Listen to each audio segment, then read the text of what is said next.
അങ്ങനെയാണ് ഞാൻ ഇത് ശ്രദ്ധിക്കുന്നത്.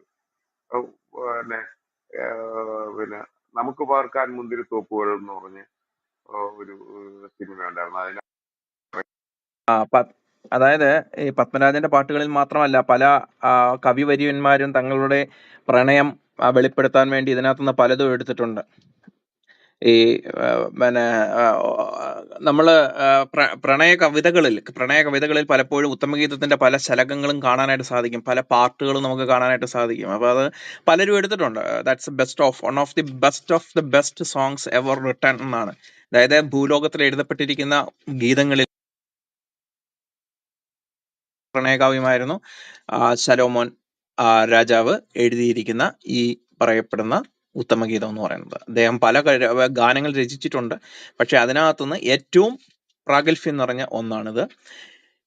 ഇതിനെ ബൈബിളിൽ വെച്ച് കഴിഞ്ഞാൽ ഇത് കർത്താവുമായിട്ട് ബന്ധപ്പെട്ടിട്ട് കർത്താവ് സഭയോട് എങ്ങനെ പെരുമാറുന്നു എന്നുള്ള രീതിയെ കുറിച്ച് കാണിക്കുവാൻ വേണ്ടിയിട്ടാണ് ഇതിനകത്ത് ഇത് ചേർത്തിരിക്കുന്നത്. ഇതിനകത്ത് ഏറ്റവും മനോഹരമാണ്. ഞാൻ പറയുന്ന ഈ വരികൾ നിങ്ങളുടെ ഭാര്യയോട് സംസാരിക്കണമെന്നാണ് ഞാൻ പറയുന്നത്.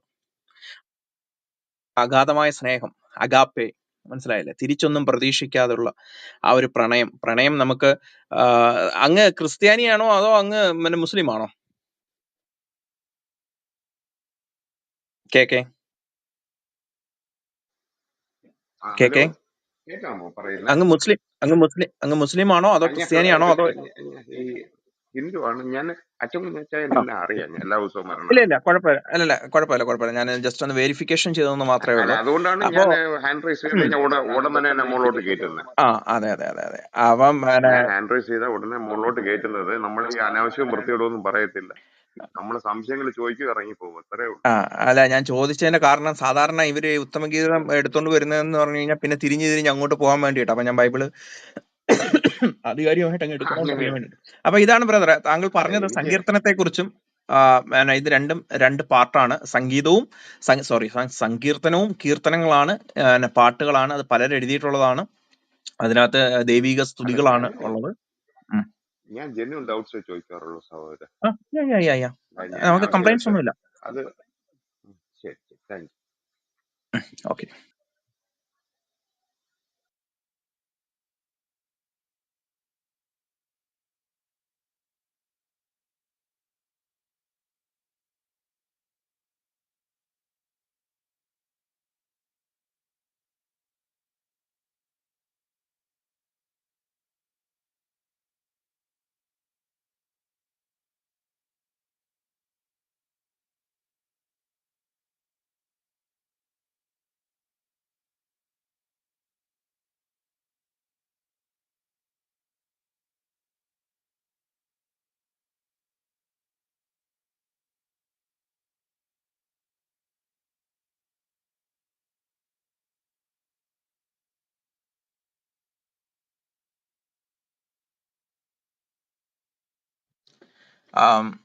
അച്ഛൻ, ഞാൻ ആരും സംസാരിക്കുന്നില്ലാത്തത് കൊണ്ടും താഴ്ന്നാരും മേലോട്ട് കയറി വരാത്തത് കൊണ്ടും ഞാൻ ആ സമയം ഞാൻ 2 മിനിറ്റ് എടുക്കുകയാണ്.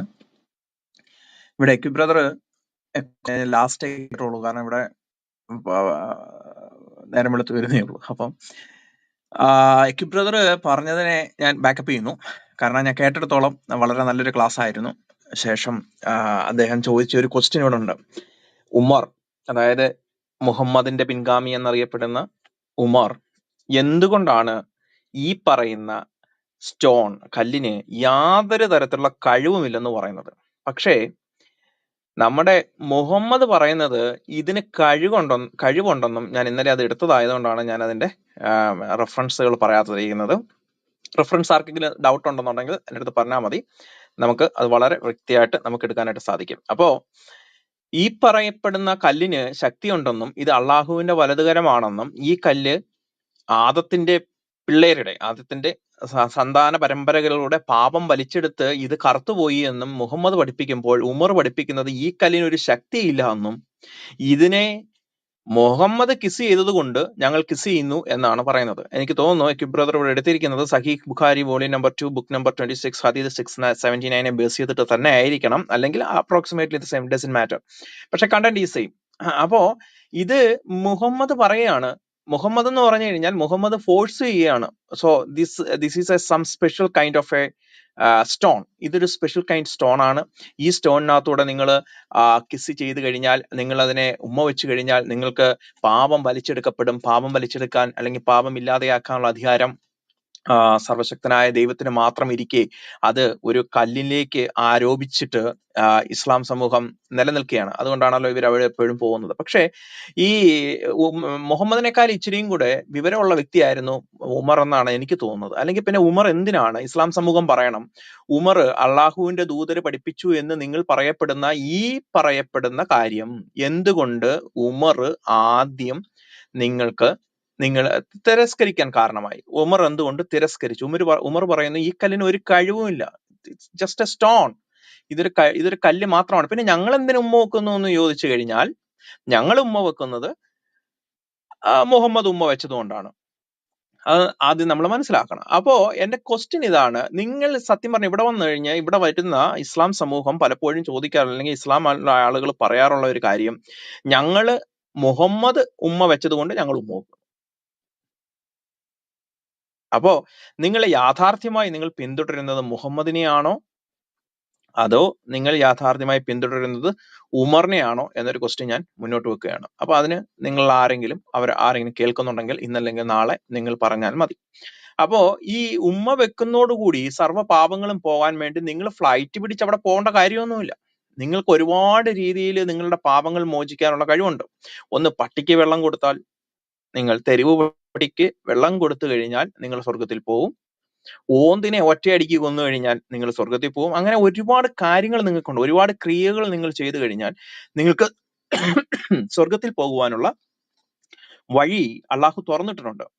അപ്പോ മുഹമ്മദ് ഇല്ലാത്തതുകൊണ്ട് മുഹമ്മദിന്റെ മൂത്രം ഓന്താണോ പല്ലിയോ? ലിസാർഡ് എന്ന് പറഞ്ഞ ഇതല്ലേ, അത് സത്യം പല്ലിയാണ് കേട്ടോ, സോറി, ക്ഷമിക്കണം. വീടുകളിൽ വളർത്തുന്ന പല്ലിയെ കുറിച്ചാണ്. അന്ന് ആയിഷയുടെ കൈ ചൂലല്ല വടിയായിരുന്നല്ലോ ഇരുന്നത്, വീട്ടിലായിരുന്നു. അപ്പൊ ഓന്ത് അല്ല, പല്ലി. അപ്പം ഈ സോറി, ക്ഷമിക്കണം കേട്ടോ, പല്ലി ഓന്തും തമ്മിൽ ചെറുതായിട്ടൊന്ന് മാറിപ്പോയി. അപ്പം ഈ പല്ലീനെ തല്ലി കൊന്നു കഴിഞ്ഞാൽ നിങ്ങൾക്ക് സ്വർഗത്തിൽ പോവാം. പിന്നെ ഈ തെരുവ് നായ്ക്ക് വെള്ളം കൊടുത്തു കഴിഞ്ഞാൽ നിങ്ങൾക്ക് സ്വർഗത്തിൽ പോകാൻ സാധിക്കും. അപ്പൊ കബയിൽ പോകണമെന്ന് നിങ്ങൾക്ക് നിർബന്ധമൊന്നുമില്ല. ഇനി മുഹമ്മദ് ജീവിച്ചിരുന്ന കാലത്താണെങ്കിൽ മുഹമ്മദിന്റെ എന്താ പറയുന്നത്, മുഹമ്മദിന്റെ മുടി കൊണ്ടുപോയി കഴിഞ്ഞു കഴിഞ്ഞാലും നിങ്ങൾക്ക് സ്വർഗത്തിൽ പോകാനുള്ള സാധ്യത ഉണ്ടായിരുന്നു. അപ്പോ തത്തുല്യത്തിൽ നിങ്ങൾക്ക് ഒരുപാട് ക്രിയകളുള്ളപ്പോൾ നിങ്ങൾ ഈ ഫ്ലൈറ്റും പിടിച്ച് ഈ നാട്ടിൽ കിടന്നിട്ട് ഫ്ലൈറ്റ് ചാർജ് കൂട്ടിയെന്ന് പറഞ്ഞ് നിങ്ങൾ കരയേണ്ട കാര്യങ്ങളൊന്നുമില്ല. നിങ്ങൾ നാട്ടിലോട്ടൊരു വടിയുമായിട്ട് ഇറങ്ങുക, ഓരോ വീടുകളിലും ചെല്ലുക, ഓരോ പല്ലീനെ ഒറ്റയടിക്ക് കൊല്ലുക. അപ്പൊ കൊല്ലുന്നതോടുകൂടി നിങ്ങൾക്ക് സ്വർഗം കരസ്ഥമാക്കാനായിട്ട് സാധിക്കും. പിന്നെ എന്തിനാണ് നിങ്ങൾ ഈ പാപമോചനത്തിനായിട്ട് പാപക്കറകൾ വലിച്ചെടുക്കാൻ പറ്റുന്ന കല്ലിലേക്ക് പോകുന്നത് എന്നുള്ള ഒരു ക്വസ്റ്റ്യൻ അവിടെ നിൽക്കുന്നു. 2, ഇതൊരു പാരമ്പര്യമാണ്, മനസ്സിലായില്ലേ? ഇത് ഖുറൈഷി വംശത്തിന്റെ പാരമ്പര്യമാണ്. സഹീഹ് ബുഖാരി 4376 4377 വായിക്കുമ്പോൾ ഇങ്ങനെയാണ് പറയുന്നത്: we use to worship stones. ഞങ്ങൾ കല്ലുകളെ ആരാധിക്കാറുണ്ടായിരുന്നു.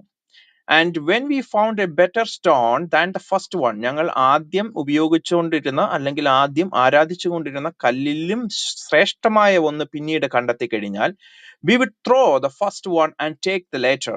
അതായത് ഞങ്ങൾ ആദ്യം ആരാധിച്ചുകൊണ്ടിരുന്ന കല്ലിനെ കളഞ്ഞിട്ട് ഈ പുതിയതായി കിട്ടിയ കല്ലിനെ ഞങ്ങൾ അവിടെ വെക്കും.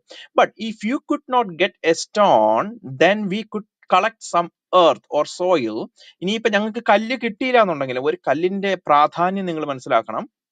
ഖുറൈഷി വംശത്തിനകത്ത് കല്ലുകൾക്ക് വളരെ പ്രാധാന്യം ഉണ്ടായിരുന്നു. കല്ലുകളില്ലാതെ അവർക്ക് ആരാധനകൾ മുമ്പോട്ട് പോയിരുന്നില്ല എന്ന് നമുക്ക് മനസ്സിലാക്കാം. ഇനി കല്ല് കിട്ടാതിരുന്ന സന്ദർഭങ്ങൾ, മരുഭൂമിയല്ലേ, കല്ല് കിട്ടാനില്ല എന്നുണ്ടെങ്കിൽ ഇവരെന്നാ ചെയ്യുന്നതെന്ന് പറഞ്ഞു കഴിഞ്ഞാൽ കുറച്ച് സോയിൽ, അതായത് ഒത്തിരി എന്താ പറയുക, മണ്ണെടുത്ത് കുഴച്ച് കല്ല് പോലെ ആക്കും. Then bring A sheep and milk that sheep over it. അപ്പം എന്നിട്ട് അത് കൊണ്ടുവന്നിട്ട്, ഈ ആടിനെ കൊണ്ടുവന്നിട്ട് ആടിന്റെ പാല് അതിന്റെ മേളിലേക്ക് ഒഴിക്കും.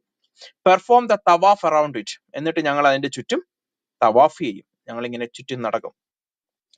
അപ്പോ ഇത് ക്വസ്റ്റ്യൻ ഇങ്ങനെയാണ്, ഇത് തന്നെ അല്ലേ നിങ്ങൾ ഇപ്പോഴും ചെയ്യുന്നതെന്നുള്ളതാണ് ക്വസ്റ്റ്യൻ.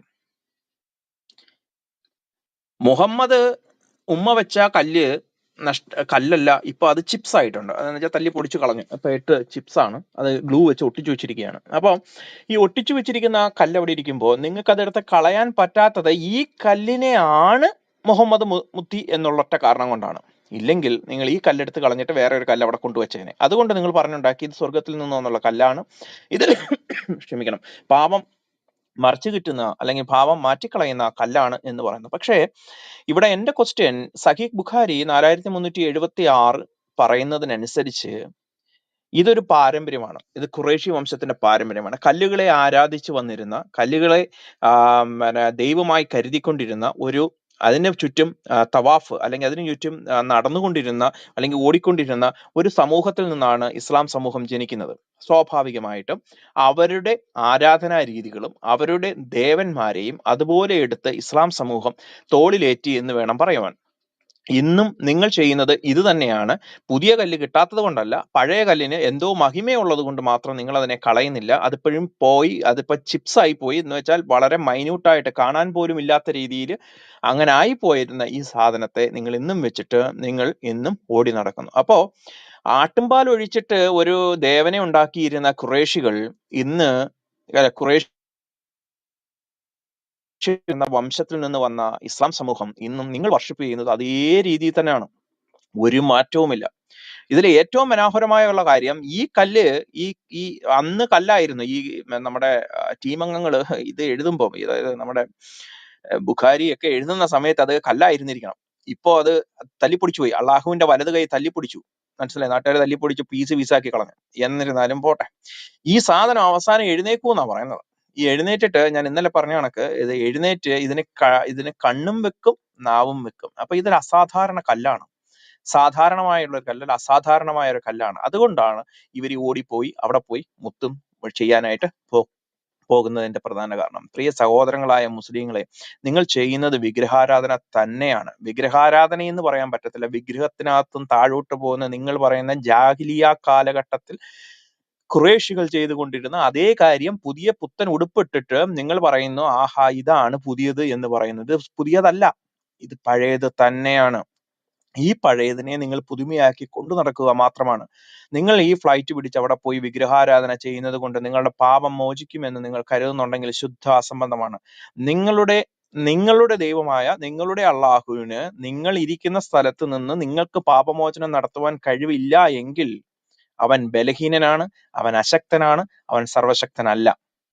കാരണം നിങ്ങൾക്ക് കറുത്ത കല്ലിൽ പോയി മുത്തിയാലേ പാപം കിട്ടുമെങ്കിൽ നിങ്ങളുടെ അള്ളാഹു ഇരിക്കുന്നത് കറുത്ത കല്ലിലേക്ക് മാത്രമാണ്, അതിൽ കുടിയിരിക്കുന്ന ഒരു ദേവൻ മാത്രമാണെന്ന് ഞാൻ പറയുന്നു. ഞങ്ങളുടെ സർവശക്തനായ ദൈവം സർവ്വഭൂലോകങ്ങളിൽ നിറഞ്ഞു നിൽക്കുന്നവനും ആയതുകൊണ്ട് തന്നെ ഞങ്ങൾ എവിടെ പ്രാർത്ഥിച്ചു കഴിഞ്ഞാലും എങ്ങനെ പ്രാർത്ഥിച്ചു കഴിഞ്ഞാലും ഞങ്ങളുടെ പ്രാർത്ഥന ദൈവം തമ്പുരാൻ കേൾക്കും എന്നുള്ളതാണ് ഞങ്ങളെ ബൈബിൾ പഠിപ്പിക്കുന്നത്. രണ്ടോ മൂന്നോ പേർ എന്റെ നാമത്തിൽ എവിടെ കൂടിയാലും അവരുടെ മധ്യത്തിൽ ഞാൻ ഉണ്ടാകും എന്ന് ദൈവം തമ്പുരാൻ ഞങ്ങൾക്ക് ഉറപ്പ് നൽകിയിട്ടുണ്ട്. ഒരു കൂട്ടായ്മയിൽ, ഒരു എന്താ പറയുന്നത്, ഒരു പ്രയർ ഗ്രൂപ്പിൽ, അല്ലെങ്കിൽ ഒരു 2 പേര് മതി, മനസ്സിലായില്ലേ? 2 പേര് സ്വകാര്യത്തിൽ നമ്മൾ ദൈവത്തോട് പ്രാർത്ഥിക്കുമ്പോൾ കേൾക്കത്തില്ല എന്നല്ല, സ്വകാര്യത്തിൽ പ്രാർത്ഥിക്കുമ്പോൾ കേൾക്കും. എങ്കിലും നിങ്ങൾ 2 പേര് കൂടുമ്പോൾ അവിടെ ഞാൻ ഉണ്ടായിരിക്കും, എന്റെ നാമത്തിൽ കൂടിയാൽ അവിടെ ഞാൻ ഉണ്ടായിരിക്കുന്നത് വാഗ്ദാനം ചെയ്ത ദൈവം തമ്പുരാൻ. ഇസ്ലാമിന്റെ പ്രമാണം അനുസരിച്ച് നിങ്ങളുടെ വെള്ളിയാഴ്ച പ്രാർത്ഥനകൾ പ്രാവർത്തികമാക്കണമെന്നുണ്ടെങ്കിൽ അതിനകത്ത് കണ്ടീഷൻസ് ആണ്. മിനിമം 40 പേര് നിങ്ങൾക്ക് വേണ്ടേ? എന്തിനാണ് ഈ 40 പേര്? 39 ആയി കഴിഞ്ഞു കഴിഞ്ഞാൽ എന്നാ പറ്റുന്നത്? 39 ആയി കഴിഞ്ഞു കഴിഞ്ഞാൽ അത് തകർന്നു പോകുന്നതിന്റെ കാരണം എന്താണ്? നിങ്ങൾ ചിന്തിക്കണം. അത്രയും ബലഹീനനാണോ? അത്രയും കോംപ്ലക്സ് ഉള്ള വ്യക്തിയാണോ അള്ളാഹു എന്ന് പറയുന്നത്? എന്റെ നാമത്തിൽ 39 പേരെ വന്നോളൂ, അതുകൊണ്ട് ഈ 39 പേരുടെയും പ്രാർത്ഥന ഞാൻ കേൾക്കത്തില്ല. അത്തരത്തിലുള്ള ഒരു ദൈവത്തെ നിങ്ങൾ എന്തിനാണ് കൊണ്ടു നടക്കേണ്ട കാര്യം? അപ്പൊ 39 പേരുണ്ടെങ്കിൽ, 40 പേരുണ്ടെങ്കിലേ പ്രാർത്ഥനകൾ സ്വീകരിക്കൂ. 39 പേരായി കഴിഞ്ഞാൽ ഈ 39 പേരവന്മാരുടെയും പ്രാർത്ഥന ഞാൻ സ്വീകരിക്കില്ല. ശുദ്ധ അസംബന്ധമല്ലേ ഇത്? ശുദ്ധ വിഡ്ഢിത്തരമല്ലേ? ലോകത്തിലെ ഏതെങ്കിലും മതത്തിനകത്ത് ഇങ്ങനെ കണ്ടീഷൻസ് വെച്ചിട്ട് പ്രാർത്ഥന സ്വീകരിക്കുന്ന ഒരു ദൈവത്തെ കണ്ടിട്ടുണ്ടോ? നിന്റെ മുമ്പിലൂടെ ദൈവത്തിന്റെ സൃഷ്ടിയായ, നീ പ്രാർത്ഥിക്കുമ്പോൾ ദൈവത്തിന്റെ സൃഷ്ടിയായ സ്ത്രീയോ ഏതെങ്കിലും വേറെ ഏതെങ്കിലും ജീവിയോ, പട്ടിയോ കഴുതയോ എന്തോ ആയിക്കോട്ടെ, എന്തെങ്കിലും നിന്റെ മുമ്പിലൂടെ പോയി കഴിഞ്ഞു കഴിഞ്ഞാൽ ആ പ്രാർത്ഥന നള്ള നോഡിഫൈഡ് അല്ലെങ്കിൽ നള്ളായി പോകുന്നത്, അല്ലെങ്കിൽ നില്ലായി പോകുന്നത്, ഇല്ലായ്മയായി പോകുന്നത് എന്തുകൊണ്ടാണ്? ദൈവത്തിന്റെ സൃഷ്ടി അല്ലേ സ്ത്രീ? അപ്പൊ സ്ത്രീ കുറുകെ നടന്നു കഴിഞ്ഞാൽ തനിക്ക് എന്തോ സംഭവിക്കുമെന്ന് പേടിപ്പെടുത്തുന്ന ഒരു ദൈവമല്ലേ ദൈവത്തിനുള്ളത്? അപ്പൊ ദൈവം പേടിക്കുകയാണ്. ഇവൻ പ്രാർത്ഥിച്ചുകൊണ്ടിരിക്കുമ്പോൾ ദൈവത്തിനും, അതായത് ദൈവത്തിനും മനുഷ്യനുമിടയിൽ കൂടെ ഒരു ദൈവം, അതായത് ഈ മനുഷ്യൻ പ്രാർത്ഥിക്കുക, കമന്നു കിടന്ന് പ്രാർത്ഥിക്കുക, കുനിഞ്ഞു കിടന്ന് പ്രാർത്ഥിക്കുമ്പോൾ അതിന്റെ മുമ്പിലൂടെ ഒരു സ്ത്രീ പോയി കഴിഞ്ഞു കഴിഞ്ഞാൽ ദൈവത്തിന് വികാരം ഉണ്ടാവുമെന്നാണോ, അതോ ആ നിൽക്കുന്ന മുഹമ്മദിന്റെ അനുയായികൾക്ക് വികാരം ഉണ്ടാവുമെന്നാണോ? ആർക്കാണ് ഈ വികാരം ഉണ്ടാവുന്നത്? ആരുടെയാണ് പ്രാർത്ഥന മുറിഞ്ഞോ ദൈവം കേൾക്കാൻ? ദൈവത്തിന് എന്താ ഈ സ്ത്രീ പോകുമ്പോൾ ദൈവം അങ്ങോട്ട് നോക്കിയിരിക്കുമോ? അതുകൊണ്ട് ഈ പ്രാർത്ഥന മുറിഞ്ഞു പോകുമോ? ക്വസ്റ്റ്യൻ ആണ്. അതല്ല, ഈ കുനിഞ്ഞു കടന്ന് പ്രാർത്ഥിച്ചുകൊണ്ടിരിക്കുന്ന ഈ വ്യക്തിയുടെ മുന്നിലൂടെ ഒരു സ്ത്രീ പോയി കഴിയുമ്പോൾ തന്റെ ദൈവത്തിൽ സർവ്വ മനസ്സും എന്ത് പറയുന്നത് അർപ്പിച്ച് പ്രാർത്ഥിക്കുന്ന ഒരുത്തിന് അതിന്റെ മുമ്പിലൂടെ ഒരു സ്ത്രീ പോയി കഴിഞ്ഞു കഴിഞ്ഞാൽ എന്ത് സംഭവിക്കാനാണ്? അവൻ പ്രാർത്ഥന തുടരുകയല്ലേ ചെയ്യുന്നത്. അപ്പൊ ഇവിടെ ഒരു സ്ത്രീ പോയി കഴിഞ്ഞു കഴിഞ്ഞാൽ തന്റെ മറന്ന ആ സ്ത്രീയുടെ മുന്നോ പിന്നോ സൈഡോ നോക്കി ആനന്ദം കള്ളപ്പെടുന്ന ഒരു സമൂഹമാണ് പറഞ്ഞു വെക്കുന്നു. നിങ്ങളോടത് പറയണമെന്നുണ്ടെങ്കിൽ ഒന്ന് ആലോചിച്ച് നോക്കുക. നിങ്ങൾ എത്ര മോശപ്പെട്ട വ്യക്തികളാണെന്ന് അള്ളാഹുവിന് ബോധ്യമുള്ളത് കൊണ്ടായിരിക്കും, അല്ലെങ്കിൽ നിങ്ങളുടെ സമൂഹം എത്ര വിരുദ്ധമായ ആളുകളാണെന്ന് പറഞ്ഞിട്ടായിരിക്കും. 2, പട്ടി നിങ്ങളുടെ കുറുകെ ചാടുമ്പോ നിങ്ങൾക്ക് ഈ പറയുന്ന പ്രാർത്ഥന മുറിയുന്നുവെങ്കിൽ ഹദീസുകളിൽ ഇഷ്ടം പോലെ ഹദീസുകളുണ്ട്. മോസ്കുകളിൽ, അതായത് മുഹമ്മദിന്റെ കാലഘട്ടത്തിലെ മോസ്കുകളിൽ പട്ടി മുള്ളിയിട്ട് പോകാറുണ്ടായിരുന്നു. പട്ടി അവിടെ കയറി കിടക്കാറുണ്ടായിരുന്നു, പട്ടി മുള്ളിയിട്ട് പോകാറുണ്ടായിരുന്നു. അത് കഴുകിപ്പോലും കളയുവാൻ അന്നത്തെ മുസ്ലിം സമൂഹമായിട്ടുള്ള മുഹമ്മദിന്റെ അനുയായികൾക്ക് സമയമില്ലായിരുന്നു എന്ന്. അപ്പൊ മുഹമ്മദ് നടത്തിയ സർവ്വ പ്രാർത്ഥനകളും നല്ലാ നോഡിഫൈഡ് ആയി പോയില്ലേ? മുഹമ്മദ് നടത്തിയ സർവ്വ പ്രാർത്ഥനകളും വീണ്ടും തവാഫ് ഒന്ന് ആലോചിച്ച് നോക്കുക. അതൊന്ന് കഴുകിക്കളയാൻ പട്ടിയാണ്. പട്ടിക്ക് തണലുള്ളിടത്ത് എവിടാന്ന് വെച്ചാൽ പള്ളിയുടെ അവിടെ കയറിയിരിക്കും. നമുക്ക് അതിനെ ഒന്നും പറയാൻ പറ്റത്തില്ല, കാരണം അതിന് വിവരമില്ലല്ലോ. അതിനേക്കാളും വിവരമില്ലാത്ത ജീവികളായി പോയി മുഹമ്മദിന്റെ കൂടെ ഉള്ളവർ. കാരണം അതൊന്ന് കഴുകിക്കളയണ്ടേ? എന്തെങ്കിലും കഴുകിക്കളയാനുള്ള ഒരു മനസ്ഥിതി പോലും ഇല്ലാതിരിക്കുന്ന മാറി. അപ്പോ പട്ടിയെ അത്ര അധിക്ഷേപിക്കേണ്ട കാര്യമൊന്നുമില്ല. മുഹമ്മദിന്റെ കാലഘട്ടത്തിൽ പട്ടി ഉൾപ്പെടെ ഇരുന്നിരുന്നാണ് മദ്രസകളിൽ ഈ മുഹമ്മദിന്റെ പ്രസംഗം കേട്ടതും മുഹമ്മദിന്റെ രീതിയിൽ അവിടെ കുത്തിയിരുന്നതും അവിടെ കിടന്നതും അത് തത്തുല്യത്തിൽ ഒന്ന് തന്നെയാണെന്ന് എനിക്ക് വിശ്വാസം. അപ്പം ഇതുമായിട്ട് നിങ്ങൾക്ക് ഹദീസിനെ കുറിച്ച് വേണമെന്നുണ്ടെങ്കിൽ അങ്ങ് ചോദിച്ചാൽ മതി, നമുക്ക് തരാം. അപ്പൊ ഇത്തരത്തിലുള്ള പ്രാചീനമായിട്ടുള്ള ഈ ഒരു രീതികളിൽ നിങ്ങൾ ഇടപെടുമ്പോൾ നിങ്ങൾ എന്താണ് ചെയ്യുന്നത് എന്ന് നിങ്ങൾ ചിന്തിക്കാൻ നിങ്ങൾ ബാധ്യസ്ഥരാണ്. അത്തരത്തിലുള്ള ചിന്താഗതികൾ വരുമ്പോഴാണ് നിങ്ങൾക്ക് നിങ്ങളുടെ ഖുർആനെ കുറിച്ച് പഠിക്കുവാൻ തോന്നുന്നത്. നിങ്ങൾ പഠിക്കുക, നിങ്ങൾ ബുക്കുകൾ വായിക്കുക. അറിയാവുന്ന കാര്യങ്ങൾ നിങ്ങൾക്ക് മനസ്സിലായില്ല എന്നുണ്ടെങ്കിൽ ഇവിടെ വന്ന് നിങ്ങളുടെ ഉസ്താദിന്റെ അടുത്ത് ചോദിക്കരുത്, ഞങ്ങളുടെ അടുത്ത് ചോദിക്കുക. റെഫറൻസ് സഹിതം, ബുക്ക് സഹിതം, പേജ് നമ്പർ സഹിതം ഞങ്ങൾ അങ്ങോട്ട് പറഞ്ഞു തരും. അപ്പൊ നിങ്ങൾ അത് വീണ്ടും പോയി നോക്കുക. ഇതെല്ലാം എഴുതിയിരിക്കുന്നത് നിങ്ങളുടെ ഏറ്റവും മഹാന്മാരെന്ന് നിങ്ങൾ വിശ്വസിക്കുന്ന നിങ്ങളുടെ ആളുകൾ എഴുതിയിരിക്കുന്നതാണ്. ഇതൊന്നും ഞങ്ങൾ എഴുതി ഉണ്ടാക്കിയതോ മുഹമ്മദ് ഈസ എഴുതി ഉണ്ടാക്കിയതോ അല്ല. കാരണം മുഹമ്മദ് ഈസയുടെ പേരിൽ ഇനിയിപ്പം ഇടയ്ക്ക് എന്റെ ഫേസ്ബുക്കിനകത്ത് ഒരുത്തം എന്ന് പറയാം, മുഹമ്മദ് ഈസ ക്രിസ്ത്യാനിയാണ്, അവൻ ഉണ്ടാക്കിയത്, അവൻ ഇസ്ലാമിനെ നാണം കെടുത്താൻ ഉണ്ടാക്കിയിരിക്കുന്ന പുസ്തകമാണെന്നൊക്കെ പറഞ്ഞു. അപ്പൊ മുഹമ്മദ് ഈസയും കൂടെ ചേർത്ത് ഞാൻ പറയുന്നു, മുഹമ്മദ് ഈസ എഴുതിയ ബുക്കല്ല ഇത്, നിങ്ങളുടെ പ്രാചീന കാലത്തെ പണ്ഡിതന്മാർ എഴുതിയ ബുക്കുകളെയാണ് ക്രോഡീകരിക്കുന്നത്, അപ്പോൾ അല്ലെങ്കിൽ ഞങ്ങൾ ഉദ്ധരിക്കുന്നത്. അപ്പോൾ അതിന് ആധികാരികതയുണ്ട്. അപ്പൊ പിന്നെ നിങ്ങൾ ഖുറാന് ഹദീസുകൾ വരെ തള്ളി തുടങ്ങി, ഹദീസ് സഹീഹായ ഹദീസുകൾ തള്ളി. ചിലവരാണെങ്കിൽ മുസ്ലിം മാത്രമേ എടുക്കൂ എന്ന് പറഞ്ഞു, ബുഖാരി എടുക്കില്ല എന്ന് പറയുന്നു ചില മുസ്ലിങ്ങൾ. അപ്പൊ അങ്ങനെയൊക്കെ പറയുന്ന മുസ്ലിങ്ങൾ, നമ്മൾ ഈ കൊടുത്തോട്ടം പാസ്റ്ററിന്റെ കഴിഞ്ഞ ഡിബേറ്റിനകത്ത് പുള്ളി മുസ്ലിം മാത്രമേ എടുക്കൂ, ബുഖാരി എടുക്കില്ല എന്ന് പറയുന്നു. അതിന്റെ ആധികാരികത എന്താണെന്ന് എനിക്ക് മനസ്സിലാവുന്നില്ല. ഇതേ പറയുന്ന സാധനം തന്നെയാണ് അപ്പുറത്തും പറയുന്നത്. അപ്പോ തള്ളി ഇനി നിങ്ങൾക്ക് തള്ളാൻ അള്ളാഹുവിനെ മാത്രമേ ഉള്ളൂ. അള്ളാഹുവിനെ തള്ളുക. മുഹമ്മദിനെ ഓൾറെഡി നിങ്ങൾ തള്ളിക്കഴിഞ്ഞു. കാരണം മുഹമ്മദ് ചെയ്യുന്ന തവാഫ്, മുഹമ്മദ് ചെയ്യുന്ന കിസ്സിങ്, മുഹമ്മദ് ചെയ്യുന്ന ഈ രീതികളെല്ലാം നിങ്ങൾ പിന്തുടരുമ്പോൾ തന്നെ നിങ്ങൾ എന്തുകൊണ്ട് മുഹമ്മദിനെ ഫുള്ളായിട്ടും പിന്തുടരുന്നില്ല എന്നുള്ള ഒരു ഖേദകരമായ ഒരവസ്ഥ കൂടി ഞാൻ ഓർമ്മപ്പെടുത്തുന്നു. നിങ്ങൾ പിന്തുടരുകയാണെങ്കിൽ, പുള്ളിയെ പിന്തുടരുകയാണെന്നുണ്ടെങ്കിൽ അതെല്ലാം പിന്തുടരുക. അതുകൊണ്ട് അവതരണവുമായിട്ട് ബന്ധപ്പെട്ടിട്ട് ആർക്കെങ്കിലും എന്തെങ്കിലും ക്വസ്റ്റ്യൻസ് ഉണ്ടെങ്കിൽ യു ക്യാൻ കം ഹെഡ്. നിങ്ങൾക്ക് മുകളിലോട്ട് വരാം. ഹാൻഡ് റൈസ് ഓപ്പൺ ആണെന്നാണ് എൻ്റെ വിശ്വാസം, എനിക്കറിയില്ല. അപ്പോൾ ആ ഹാൻഡ് റൈസ് ഓപ്പൺ ആയതുകൊണ്ട് തന്നെ നിങ്ങൾക്ക് മേലോട്ട് കയറി വരാം. കയറി വന്നിട്ട് നമുക്ക് ചോദിക്കാം. നമുക്ക് പൊട്ടിത്തെറിക്കുകയൊന്നും വേണ്ട, നമുക്ക് സാവധാനം നമുക്ക് സംസാരിക്കാം. നമുക്ക് എന്നിട്ട് കാര്യങ്ങളുടെ നിജസ്ഥിതി നമുക്ക് മനസ്സിലാക്കാം. എക്യു brother Gershom brother, please take the mic. അത്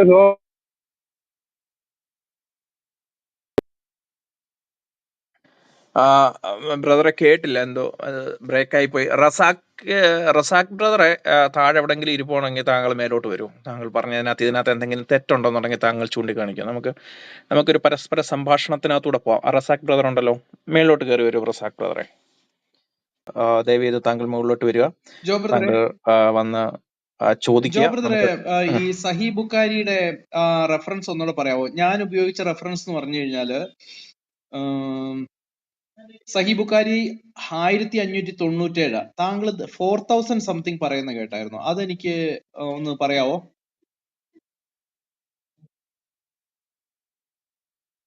ബ്രദറെ, ഏതാണ് അള്ളാഹു ഇത് സോറി മുഹമ്മദ് കിസ് ചെയ്തത് കൊണ്ട് ഞാൻ കിസ് ചെയ്യുന്നു എന്നുള്ളതാണോ?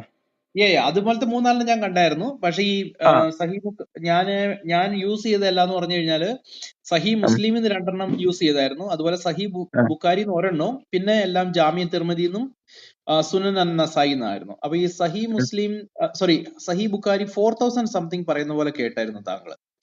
4000 അല്ല ഞാൻ പറഞ്ഞത്. Book number 2 volume number 2 book number 26 ഹദീസ് 679 ആയിരുന്നു ഞാൻ പറഞ്ഞത്. രണ്ടാമത്തെ ഹദീസ് ഞാൻ പറഞ്ഞത് നമ്മുടെ 679 ആണ് ഞാൻ പറഞ്ഞത്. രണ്ടാമത് ഞാൻ പറഞ്ഞ 4000. അതെ. ഞാൻ പറഞ്ഞ രണ്ടാമത്തെ ഹദീസ് ഞാൻ പറഞ്ഞത് നമ്മുടെ ഖുറേഷികള് കല്ലിനെ വെച്ച് ആരാധിച്ചുകൊണ്ടിരുന്ന ഒരു സമൂഹമാണെന്ന് തെളിയിക്കാൻ വേണ്ടിയിട്ട് എടുത്തതാണ്. അത് ബുഖാരി 4376 sunna.com അടിച്ചാൽ മതി. അത് സഹീഹ് ബുഖാരി sunna.com അടിച്ചാൽ മതി. സഹീഹ് ബുഖാരി 4376 4300 കോമ ഇട്ടിട്ട് 4377. ചിലപ്പോൾ ഒരു പക്ഷെ 4376 അടിച്ചാൽ വരണമെന്നില്ല. 4376 അടിച്ചു നോക്കുക. വന്നു കഴിഞ്ഞാൽ കിട്ടി. അല്ലെങ്കിൽ ഒരു കോമയും കൂടെ ഇട്ടിട്ട് 4377 കൂടെ അടിച്ചു കൊടുക്കുക. ഓക്കെ. മറ്റത് സഹി ബുഖാരിയുടെ 800 സംതിങ് പറഞ്ഞായിരുന്നല്ലോ, അതേ ഒന്നുകൂടെ പറഞ്ഞേ. ഇല്ല, 800 അല്ല ഞാൻ പറഞ്ഞത് 679 ആണ്. അത് ബുക്കാണ്. സഹീഹ് ബുഖാരി വോളിയം നമ്പർ 2 ബുക്ക് 26 ഹദീസ് 679. ഓക്കെ. അത് സഹി ഈ നമ്മുടെ sunna.com നല്ലാന്ന് തോന്നുന്നു അല്ലേ? അല്ല, അത് sunna.com എന്നല്ല. പക്ഷെ sunna.com ഏതായിട്ട് വരുമെന്ന് ഞാൻ ഇപ്പൊ പറയാം. 1597 കുഴപ്പമില്ല.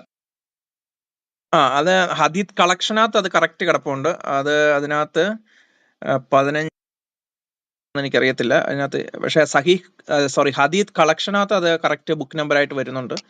പിന്നെ ഒരു സെക്കൻഡ്, sunna.com എനിക്കത് കിട്ടുന്നില്ല. ഓക്കെ, sunna.com എനിക്കത് കിട്ടുന്നില്ല. ഞാൻ ഹദീദിന്റെ ആണ്. അല്ല, sunna.com എനിക്ക് കിട്ടിയത് 1597 ആണ്. ഓക്കെ. അപ്പൊ അതുള്ളതാണ്. നമ്മൾ ഈ പറയുന്ന കാര്യങ്ങളൊന്നും ഇല്ലാതെ നമ്മൾ വെറുതെ ഇരുന്ന് വെളിവും വെള്ളിയാഴ്ചയും ഇല്ലാതെ വിളിച്ചു പറയുന്ന കാര്യങ്ങളല്ല. അപ്പൊ അതുകൊണ്ട് തന്നെ നമുക്ക് അതിനകത്ത് ആധികാരികമായിട്ട് നമുക്കത് പറയാൻ പറ്റും. അതേതായാലും ബ്രദർ ചോദിച്ചു നന്നായി. ഇതേതായാലും എടുത്തു വെച്ചോ ബ്രദറെ. കാരണം ഇതൊരു പാരമ്പര്യത്തിന്റെ ആരാധനയാണ്. ഇതൊരു വംശത്തിന്റെ ആരാധനയാണ്. ഒരു വംശമല്ല, ഒരു ഗോത്രത്തിന്റെ ആരാധനാ രീതിയാണ്. അപ്പൊ ഗോത്രത്തിലെ ദേവൻ, ഗോത്രത്തിന്റെ ആരാധനാ രീതികൾ അതങ്ങനെ പോകുന്നു, ഒരുപാടുണ്ട്. അപ്പൊ ഈ ആരാധനാ രീതികൾ അതുപോലെ തന്നെ പിന്തുടരുകയാണ് ഇവർ ചെയ്തുകൊണ്ടിരിക്കുന്നത്. ഇതിനകത്തൊരു മാറ്റവും വരുത്തിയിട്ടില്ല. അപ്പൊ അന്നും അവര് സ്റ്റോണിനെ ആരാധിച്ചു, ഇന്നും അവർ സ്റ്റോണിനെ ആരാധിക്കുന്നു. അന്നും തവാഫ് ചെയ്യുന്നു, ഇന്നും തവാഫ് ചെയ്യുന്നു. ഇത് രണ്ടിലുള്ള വ്യത്യാസം എന്താണെന്ന് ചോദിച്ചു കഴിഞ്ഞാൽ ഈ ഒരൊറ്റ അഡ്രസ്സേ ഉള്ളൂ, അല്ലാതെ വേറെ കാര്യത്തൊന്നുമില്ല. അപ്പം അല്ല, അന്ന് ആരാധിച്ചിരുന്ന വെറുതെ 360 ഉണ്ടായിരുന്നു. ഈ 360 തല്ലി തകർത്ത് തന്റെ ഗോത്രായ ദേവനായ അള്ളാഹുവിനെയും അജറൽ വസ്തു എന്ന കറുത്ത കല്ലിനെയും മാത്രമാക്കി ആരാധന ചുരുക്കി, അത്രയേ ഉള്ളൂ. മറ്റേ വ്യത്യാസങ്ങളൊന്നും അതിനകത്തില്ല. ആദ്യത്തെ കാലത്തും കോപ്പിയടിയായിരുന്നു. ഇതും കോപ്പി അടിച്ച് 2 ആക്കി മാറ്റി, 360 2 ആക്കി മാറ്റി. അതേയുള്ള വ്യത്യാസമുള്ളൂ, വേറെ വ്യത്യാസം പ്രത്യേകിച്ചൊന്നുമില്ല.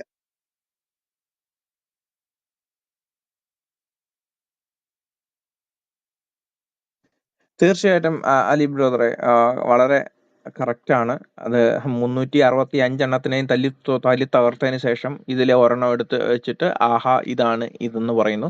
കൂട്ടത്തിൽ എന്നെയും കൂടെ ചേർത്തങ്ങ് വെച്ച് കേട്ടോ.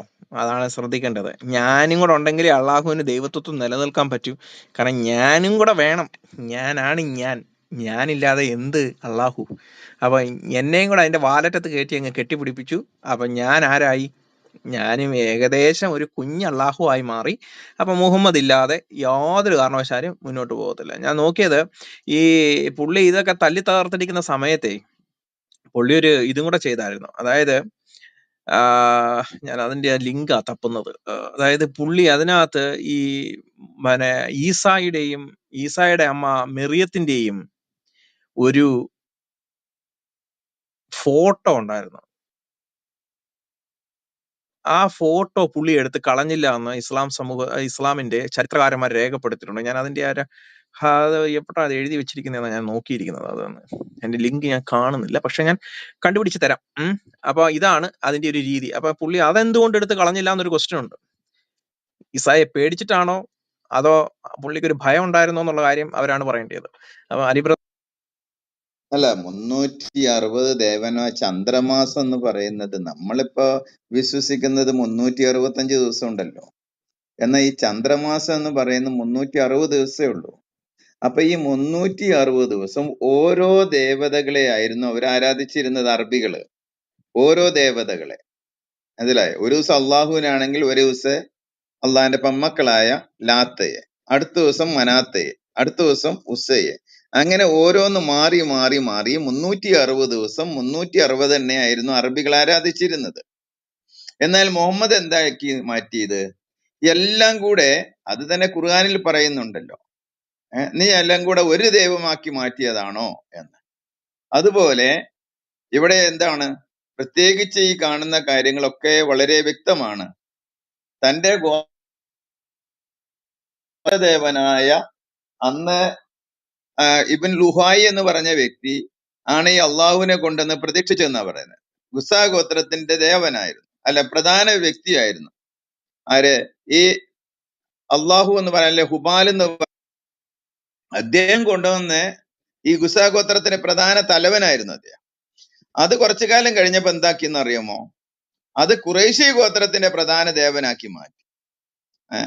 അപ്പൊ അങ്ങനെ ആരാധിക്കനാണ്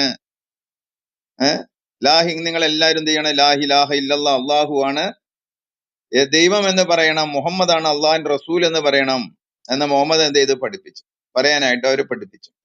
പിന്നെ അന്ന് അറബികള് പ്രത്യേകിച്ച് പൂജിച്ചിരുന്ന അജറൽ അസ്വദ് എന്ന് പറഞ്ഞ കറുത്ത കല്ല്, അത് സ്വർഗത്തിൽ നിന്ന് ഉരുണ്ടതാണ്. അത് ഉരുണ്ടു വരുമ്പോ അത് വെളുത്തതായിരുന്നു. പിന്നെ ഓരോരുത്തരും ചുംബിച്ച് ചുംബിച്ച് ചുംബിച്ച് അത് കറുത്തതായിട്ട് മാറി. അതിന് നാവുണ്ട്, അതിന് 2 കണ്ണുണ്ട്, 2 കൈയുണ്ട്. അങ്ങനെയൊക്കെ ഉള്ളതായ അനുഭവങ്ങള് ഉള്ളതായ ഒരു വിഗ്രഹമാണ് ഈ അജ്റൽ അസ്വദ് എന്ന് പറയുന്നത്. അത് വളരെ വ്യക്തമായിട്ട് തന്നെ തെളിവുകള് ഹദീസുകളിലും അതുപോലെ മറ്റു ഇടങ്ങളിലും ഒക്കെ പറഞ്ഞിട്ടുണ്ട്. ചരിത്രകാരനായ ഇബ്ൻ ഇഷാഖ് തന്റെ സിറത്തുർ റസൂലുള്ളാ എന്ന് പറഞ്ഞ പുസ്തകത്തിനകത്ത് വളരെ വ്യക്തമായിട്ട് തന്നെ അതിനെക്കുറിച്ചുള്ള കാര്യങ്ങള് ഏത് കാലത്താണ് കൊണ്ടുവന്നത് എന്നുള്ള അക്കമിട്ടുകൊണ്ട് ഇബ്ൻ ഇഷാഖ് അത് പറഞ്ഞിട്ടുണ്ട്. ആ പുസ്തകം വായിച്ച, സീറത്തുർ റസൂലുള്ളാ എന്ന് പറഞ്ഞ ആ പുസ്തകം വായിച്ച വളരെ വ്യക്തമാകും. അത് ഖുർആൻ എഴുതുന്നതിനാൽ ഖുർആൻ ഹദീസൊക്കെ വരുന്നതിന് മുമ്പുള്ളതാ. മുഹമ്മദിന്റെ മരണശേഷമാണല്ലോ വാസ്തവത്തിൽ ഖുർആൻ തന്നെ ക്രോഡീകരിച്ചത്. ഖുർആൻ ക്രോഡീകരിച്ച് അത് ആ ക്രോഡീകരിച്ചതായ ഖുർആൻ അഫ്സയുടെ കയ്യിലായിരുന്നു. പിന്നീട് ഉസ്മാന്റെ കാലത്ത് വന്നപ്പോ എന്ത് ചെയ്തു എന്നറിയാമോ? അത് പൊളിച്ചെഴുതി എന്നാ പറഞ്ഞത്. തിരുത്തല്ല, പൊളിച്ചെങ്ങിട്ട് ബാക്കിയുള്ളതെല്ലാം എന്ത് ചെയ്തു എന്നറിയാമോ? ബാക്കിയുള്ളതെല്ലാം തന്നെ കത്തിച്ചു കളഞ്ഞു എന്നാണ് അവിടെ വായിക്കുന്നത് നമ്മള്. എന്തായാലും അവസ്ഥ എന്ന് ആലോചിച്ച് നോക്കി. പൊളിച്ചെഴുതുക. ഈ ഒരു ഗതികേട് ലോകത്തിൽ ഏതെങ്കിലും ഒരു ഗ്രന്ഥത്തിന് വന്നിട്ടുണ്ടോ? വാസ്തവത്തിൽ പൊളിച്ചെഴുതുക. നമുക്കറിയാം കുറച്ച് തിരുത്തി എന്തെങ്കിലും ചെറിയൊരു ഭാഗം തിരുത്തി ശരി, ഓക്കെ, അത് നമുക്ക് സഹിക്കാന്ന് വിചാരിക്കാം. ഇതെന്തായി? ഇതങ്ങ് പൊളിച്ചെഴുതിയതിന് ശേഷം എന്താക്കി? മറ്റുള്ളതെല്ലാം അങ്ങ് തീയിട്ട് കത്തിച്ച് കളയുന്ന ഒരവസ്ഥ. ഇത് ലോകത്തിൽ ഏതെങ്കിലും ഒരു ഗ്രന്ഥത്തിന് വരാനുണ്ടോ? ഏകദേശം 36-ലധികം സൈസ് ഖുർആനാണ്.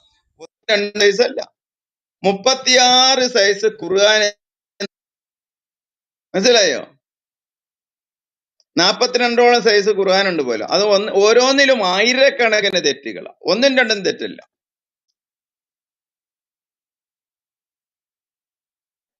ഒന്നും രണ്ടും അല്ല, 6 ഹദീസുകളാ. ഖുർആന്റെ ഒരു ഗതികേട് നോക്കണേ. പിന്നെ ഇല്ല.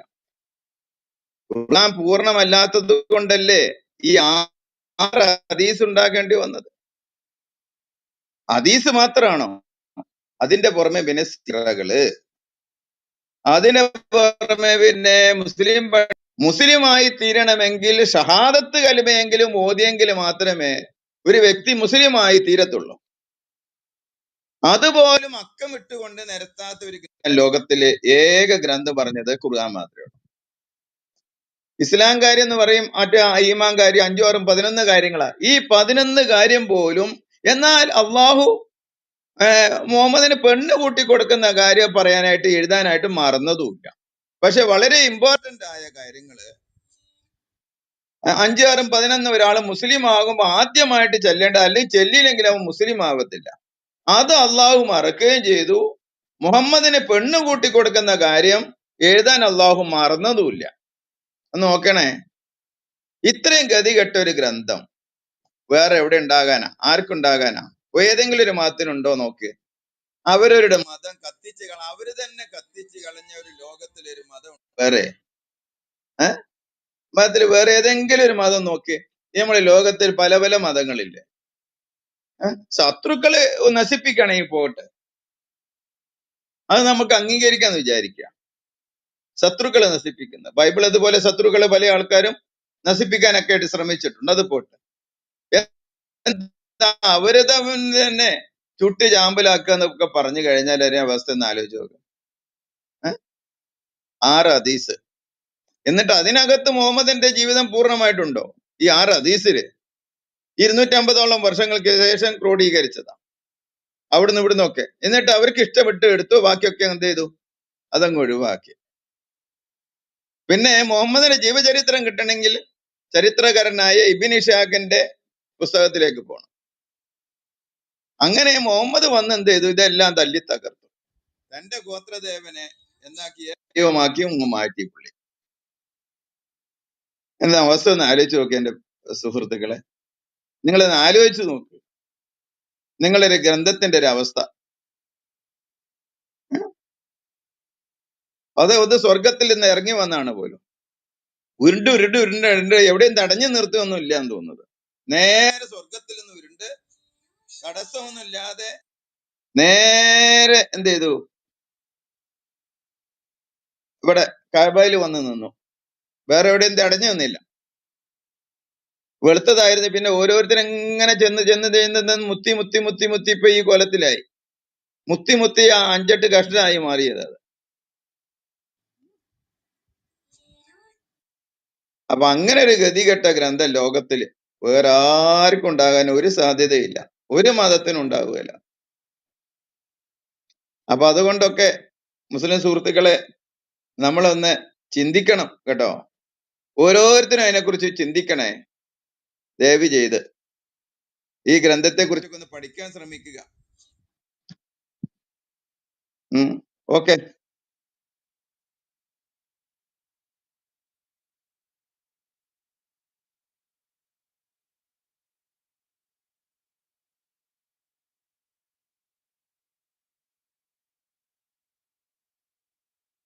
നമ്മളെ മുസ്ലിം സുഹൃത്തുക്കൾ എങ്ങാനും താഴെ ഉണ്ടെങ്കിൽ നിങ്ങൾക്ക് മേലോട്ട് കയറി വന്ന് നിങ്ങളെ സംശയങ്ങളെ ദൂരീകരിക്കാനുള്ളതായ സാഹചര്യങ്ങളൊക്കെ ഉണ്ട് കേട്ടോ. ഇതിനെക്കുറിച്ച് നിങ്ങളെ അഭിപ്രായം പറയാനും നിങ്ങളുടെ സംശയങ്ങൾ ദൂരീകരിക്കാനും ഒക്കെ ഉള്ളതായ അവസരമുണ്ട്. നിങ്ങൾ അവസരം ഒന്നും പാഴാക്കല്ലേ.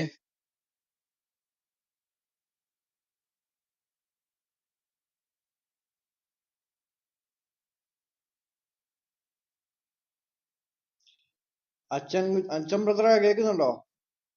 ജോഷോൺ ബ്രദർ കേൾക്കുന്നുണ്ടോ?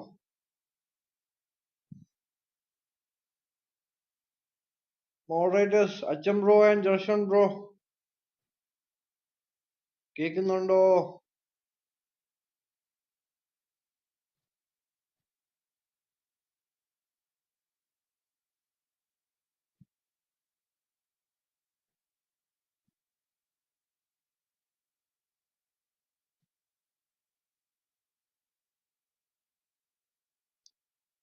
അച്ഛൻ ബ്രോ,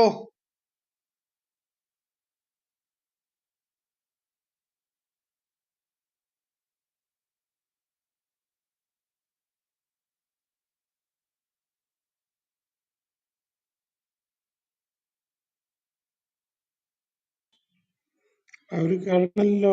ജോഷം ബ്രോ ഇത് കേൾക്കില്ലേ? ജോഷം ബ്രോ,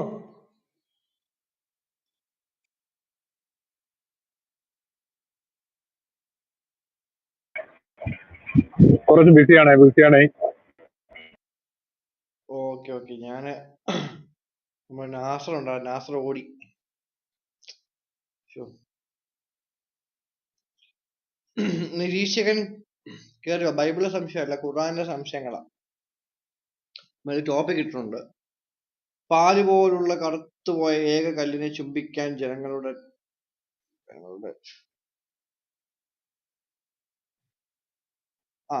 ടാക്സ് എടുത്തു കൊടുക്കുന്നത് ശരിയാണോ എന്നാണ് ചോദിക്കുന്നത്. നിരീക്ഷകൻ കയറി ഒന്ന് ഇതിനെപ്പറ്റി സംസാരിക്കാം.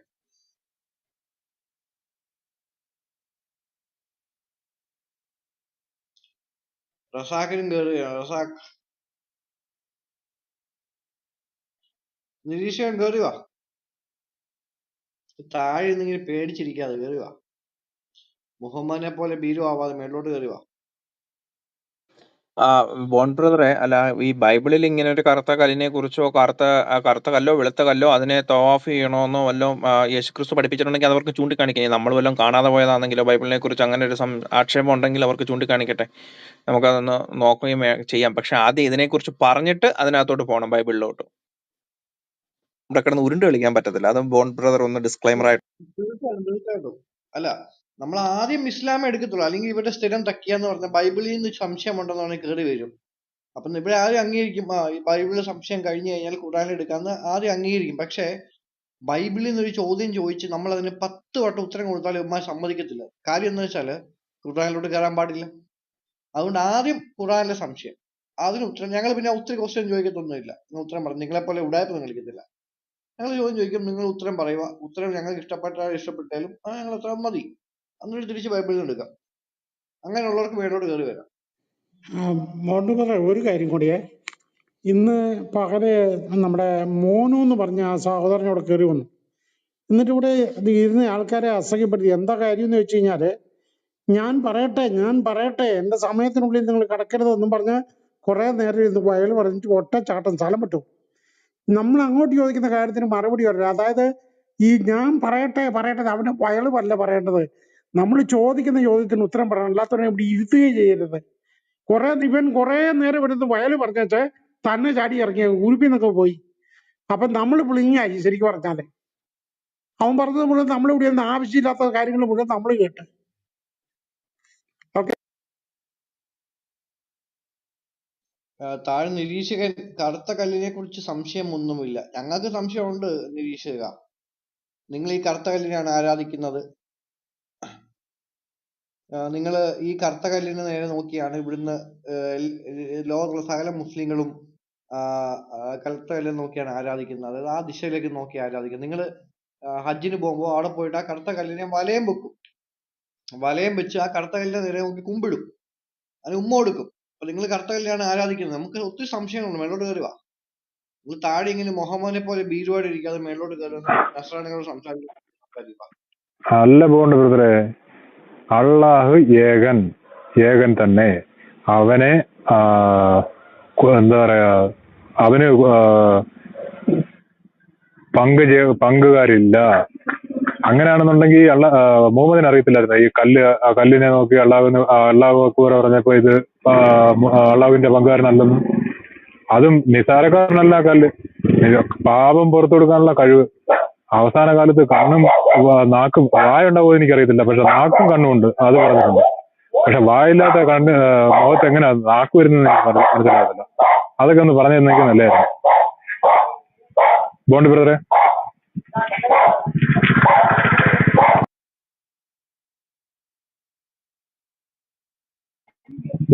കേട്ടായിരുന്നോ?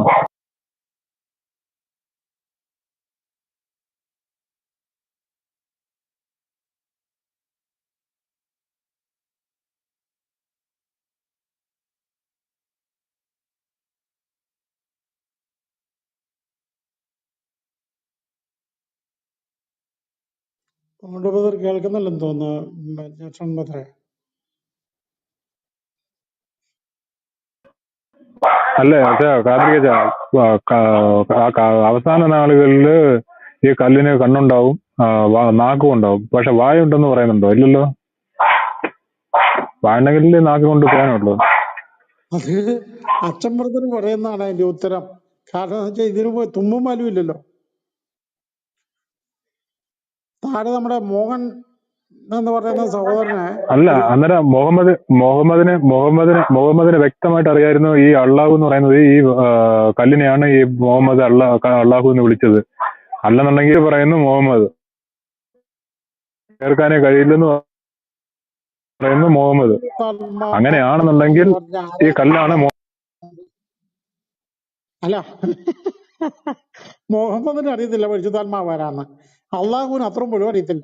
പിന്നെ ദാവാക്കാർ പറയുന്നത് മുഹമ്മദാണ് പരിശുദ്ധാത്മാവ്. അതായത് യോഹന്നാന്റെ സുവിശേഷത്തിൽ 14, 15, 16 അധ്യായങ്ങളിലെ പരിശുദ്ധാത്മാവിന്റെ ആഗമനത്തെ കുറിച്ച് പിന്നെ നേരത്തെ മുൻ പ്രവാചകന്മാരോട് വാഗ്ദാനം ചെയ്ത് പറയാം. ജോയൽ പ്രവാചകനോടൊക്കെ വാഗ്ദാനം ചെയ്തതിന്റെ പൂർത്തീകരണത്തിനായി പരിശുദ്ധാത്മാവിനെ സ്വീകരിക്കുന്നത് വരെ നിങ്ങൾ നഗരം വിട്ടു പോകരുതെന്നാണ് ലൂക്കയുടെ സുവിശേഷത്തിൽ 24 അധ്യായത്തിൽ ശിഷ്യന്മാരോട് കർത്താവ് പറയുന്നത്.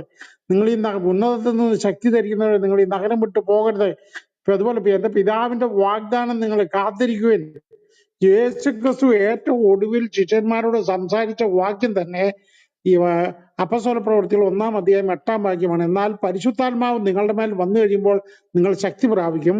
ജെറുസലേമിലും യൂദയ മുഴുവനും സമരിയായാലും ഭൂമിയുടെ അതിർത്തികൾ വരെ നിങ്ങൾ എനിക്ക് സാക്ഷികളായിരിക്കും എന്നുള്ളതാണ് ഏറ്റവും ഒടുവിൽ കർത്താവ് പറഞ്ഞത്.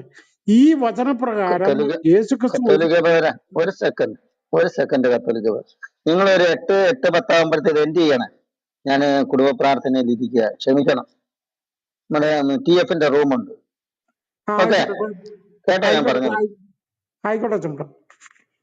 അപ്പോ ഈ പിന്നെ പരിശുദ്ധാത്മാവിന് കൃത്യം 10-ാം ദിവസം യേശുക്രിസ്തു ഉദ്ധാനം സ്വർഗാരോഹണം ചെയ്തതിന്റെ കൃത്യം 10-ാം ദിവസം പരിശുദ്ധാത്മാവ് പിന്നെ ശിഷ്യന്മാരുടെ മേൽ തീനാവുകളുടെ രൂപത്തിൽ ഇറങ്ങി വന്നതും അത് അനേകം വലിയ അത്ഭുതങ്ങൾ അവിടെ സംഭവിച്ചതും അതിന് എത്രയോ നാട്ടുകാർ, എത്രയോ ഭാഷക്കാരാണ് സാക്ഷികള്. ഇത് പിന്നെ ഇപ്പൊ മുഹമ്മദ് എന്ന് പറയുന്ന ഈ ഉണ്ണാക്കന്മാരെ പറ്റി ലോകത്തിൽ ഒരുപാട് ഉണ്ണാക്കന്മാരെ കണ്ടിട്ടുണ്ട്. പക്ഷെ ഇമാതിരി ഉടായിപ്പ് ഉണ്ടാക്കന്മാരെ ഞാൻ ജീവിതത്തിൽ ആദ്യം കാണുക. അത് പറയും. പിന്നെ ഈ ദാവക്കാരുടെ കാര്യം 200 പ്രാവശ്യം പഠിപ്പിച്ചാലും ഇത് തന്നെ എടുത്തോണ്ട് വരിക അവര്. ഇവർക്ക് എന്ത് പരിശുദ്ധാത്മാവ്? ആർക്കാ പരിശുദ്ധ? അള്ളാഹിക്കറിയാവോ? റൂഹ് എന്ന് പറയുന്നത് റൂഹും മലക്കുകളും കടന്നു പോകുന്നു എന്നാണ് ഇവരുടെ ഒരു സൂറയിൽ കാണുന്നതാണ്. റൂഹും മലക്കുകളും. അതാരെ റൂഹെന്ന് ചോദിച്ചപ്പോൾ അത് ജിബ്രീലായിട്ട് പോകുന്നു. ജിബ്രീലിന്റെ പേരാണ് പരിശുദ്ധാത്മാവ്. അപ്പൊ ഈ ഇവർക്ക് ആർക്കെങ്കിലും പറഞ്ഞ അള്ളാഹിക്ക് ബോധം വേണ്ടേ? വെളിവില്ല ഈ അള്ളാഹിക്കും. വായി വന്നതെല്ലാം കോതയ്ക്ക് പാടെന്ന് പറഞ്ഞ നമ്മുടെ മനോഹരനും, പിന്നെ ദാവാക്കാരെന്ന് പറയുന്ന പിന്നെ വളിയും പുളിയും തിരിച്ചറിയാൻ മേലാത്ത കുറച്ച് ആൾക്കാരും. ഇതാണ് ഇവരുടെ അവസ്ഥ. പിന്നെ എന്ത് പരിശുദ്ധാത്മാവ്? ഇവർക്ക് എന്താ അറിയാവുന്ന സഹോദര മോഹൻ പത്ര? അതുകൊണ്ട് ഇവരെ പറഞ്ഞിട്ട് കാര്യമില്ല. ഇതാണ് ഇതിന്റെ യഥാർത്ഥ അവസ്ഥ.